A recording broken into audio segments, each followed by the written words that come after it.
Hello everyone, welcome to Eklavya Snatak. और आज की इस वीडियो में मैं आप सभी को बीए प्रोग्राम सेमेस्टर 3 से जो आपका सब्जेक्ट है history of India 1200 to 1550 minor history का सब्जेक्ट है और ये इंग्लिश मीडियम में आपको इसकी यूनिट 3 करवाने वाला हूँ और इजी समरी होगी और आपको पीडीएफ नोट्स भी प्रोवाइड करवा दिए जाएंगे। सो let's start the video and आपसे रिक्वेस्ट है कि आप मुझे इंस्टा पे जरूर फॉलो कर लेना। मेरा यूजर नेम आप सभी के सामने मेंशन है और अगर आपको पीडीएफ नोट्स चाहिए तो आप टेलीग्राम ग्रुप को ज्वाइन कर लें।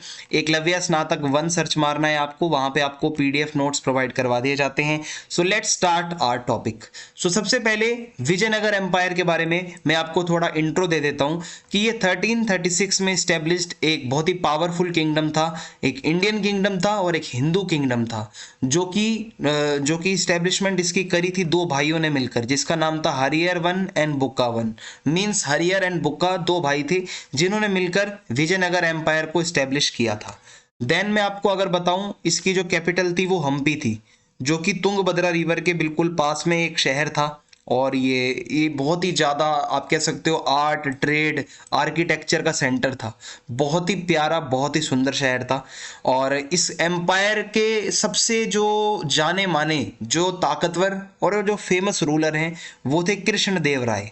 इनके टाइम पर 16वीं सेंचुरी में बहुत ज़्यादा डेवलपमेंट करा विजयनगर एम्पायर ने और यही विजयनगर एम्पायर का गोल्डन पीरियड था, गोल्डन एज थी उनकी, जब कृष्ण देव राय यहाँ के रूलर थे यहाँ के। इसका डिक्लाइन हो जाता है एक बैटल में।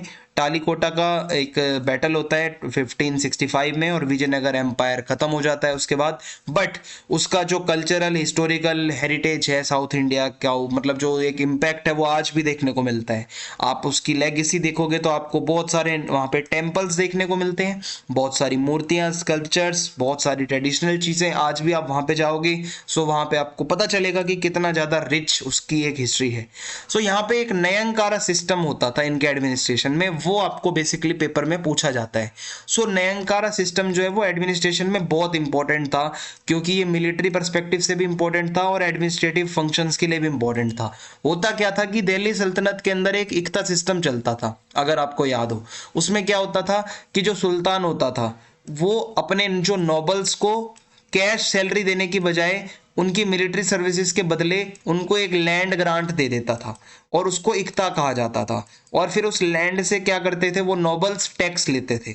ऐसा ही सिमिलरली विजयनगर में होता था कि यहाँ पर जो राजा होता था वो अपने अधिकारियों को क्या करता था, एक लैंड दिया करता था। और किसके बदले? उनके मिलिट्री सर्विसेज के बदले। जो मिलिट्री कमांडर्स होते थे वो अपने मिलिट्री सर्विसेज देते थे, बदले में उनको राजा से क्या लैंड मिलता था और उसके ऊपर वो टैक्स वगैरह कलेक्ट करते थे।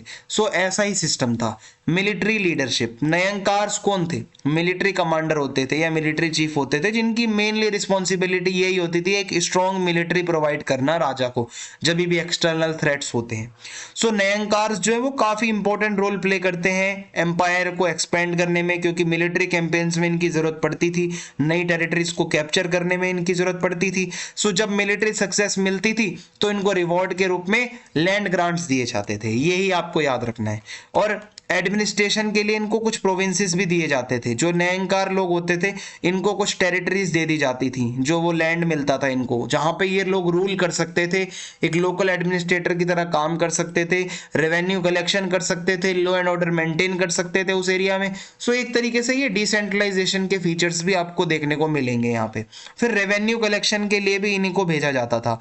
जो नयनकार्स होते थे वो रेवेन्यू कलेक्शन का भी काम करते थे अपने रिस्पेक्टिव एरियाज के अंदर, यानी कि जहां पे एक इनकम का स्टेडी फ्लो आता रहे। मींस जो राजा है उसको कोई दिक्कत ना हो, उसको इनकम भी मिलती रहे, साथ साथ में इन लोगों का भी भला होता रहे।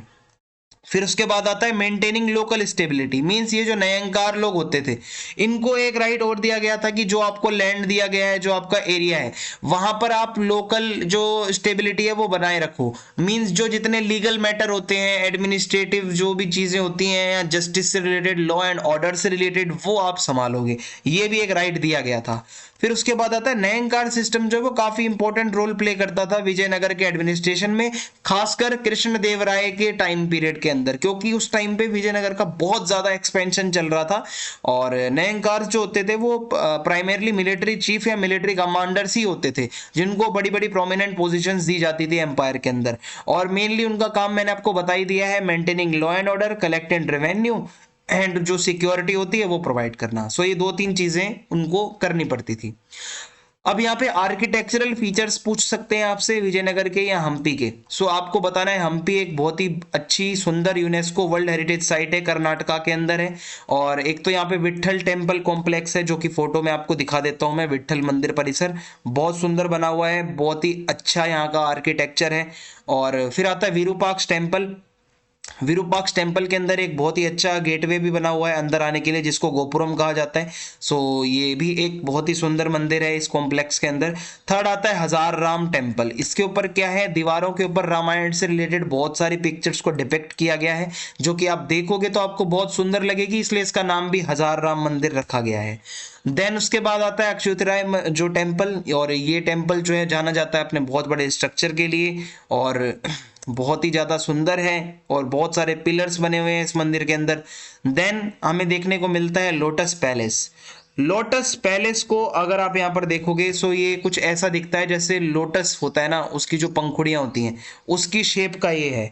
सो इस वजह से इसका नाम भी जो है वो लोटस पैलेस ही रखा गया है। देन उसके बाद हो सकता है कि ये कोई रॉयल पैलेस रहा हो, या हो सकता है कि क्वींस वगैरह के एंटरटेनमेंट की जगह होती हो। फिर आता है एलिफेंट्स का स्टेबल। मींस यहाँ पे क्या है, जो हाथी होते थे उनको रखा जाता था, जो एम्पायर के जो रॉयल एलिफेंट्स होते थे उनको इसके अंदर रेस्ट करने के लिए, या अस्तबल जो होता है एक तरीके से उसके अंदर रखा जाता था। देन उसके बाद आता है आपका क्वीन का बाथरूम। सो क्वीन का बाथरूम जो है मैं आपको बताऊं बहुत ही बड़ा होता था, रेक्टेंगुलर स्ट्रक्चर होता था, और मतलब यहाँ पे सिस्टम सारा था पानी गर्म करने का, और जो भी ड्रेनेज वगैरह काफी अच्छा था। कृष्णा टेम्पल कॉम्प्लेक्स है एक हम्पी के अंदर, कृष्णा बाजार के आसपास। वहाँ पे लॉर्ड कृष्णा से रिलेटेड सीन्स दीवारों पर आपको देखने को मिलेंगे।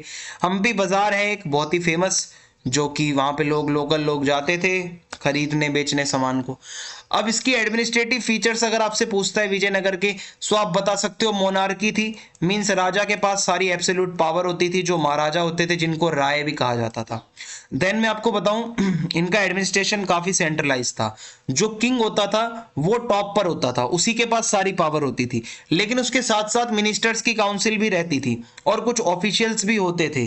ठीक है, जैसे प्राइम मिनिस्टर होता था जिसको महाप्रधान कहा जाता था, फाइनेंस मिनिस्टर होता था जिसको महामात्य कहा जाता था, कमांडर इन चीफ भी साथ में रहता था जिसको दंड नायक कहा जाता था। सो ये सारी एक मशीनरी काम करती थी। फिर आता है प्रोविंशियल एडमिनिस्ट्रेशन। ये मैंने आपको पीछे जो नयंकार वाला बताया है वो पॉइंट इसमें एज इट इज लिख सकते हो। फिर आता है लोकल एडमिनिस्ट्रेशन। तो भाई लोकल लेवल पर कुछ ऑफिशियल्स होते थे जिनको दंडाधिकारी कहा जाता था, जो लॉ एंड ऑर्डर मेंटेन करते थे। गांव के अंदर जो एडमिनिस्ट्रेशन होता है वो गांव का जो मुखिया होता था, हेड होता था, वो संभालता था। गांव की एक असेंबली होती थी जिसको सभा भी कहा जाता था। सो ये हो जाएगा। देन इनका रेवेन्यू सिस्टम जो है वो बहुत अच्छा था। लैंड रेवेन्यू से ही सारी इनकम आती थी इनकी। ये डिपेंड करता था क्रॉप कैसी है, कितना वो फर्टाइल लैंड है, उसके अकॉर्डिंग टैक्स लिया जाता था। देन इनका मिलिट्री एडमिनिस्ट्रेशन मैंने आपको बताया ही है, पीछे आप नयंकार वाला भी डाल सकते हो, और मिलिट्री इनकी बहुत अच्छी होती थी। एंड उसके बाद इनका लीगल सिस्टम अगर मैं आपको बताऊं तो हिंदू लॉज के ऊपर चलता था, क्योंकि एक हिंदू एम्पायर था। सो सुप्रीम अथॉरिटी जो होती थी वो हिंदुओं के अंदर जो शास्त्र होते हैं उससे रिलेटेड ही सब कुछ होता था। फिर आता है इंफ्रास्ट्रक्चर एंड पब्लिक वर्क्स। तो इंफ्रास्ट्रक्चर तो मैंने आपको पीछे पढ़ा दिया है, आर्किटेक्चर वाला और वो जितना भी सब पढ़ा है वो भी आप इसमें लिख सकते हो। फिर आता है trade and commerce. So Vijayanagar empire जो है काफी ज्यादा एक्टिवली पार्टिसिपेट करता था ट्रेड वगैरह में। अगर मैं आपको बताऊं कि मतलब यहाँ की कमर्शियल एक्टिविटीज काफी अच्छी थी। एंड यहाँ पे ज्यादातर जो स्पाइसेस होते हैं, कपड़े होते हैं, महंगे परफ्यूम होते हैं, उन चीजों का ज्यादा जो है ट्रेड होता था। कल्चरल पैट्रोनेज, जो विजयनगर के रूलर्स होते थे वो आर्ट, लिटरेचर और कल्चर, इन चीजों को काफी ज्यादा सपोर्ट करते थे। इवन संस्कृत और बाकी लैंग्वेजेस को भी काफी ज्यादा वो लोग सपोर्ट करते थे। सो यही था हमारा चैप्टर। अगर आपको वीडियो अच्छी लगी है चैनल को सब्सक्राइब करें, वीडियो को लाइक करें और अपना फीडबैक जरूर दें, और वीडियो को शेयर करें। जय हिंद, जय भारत।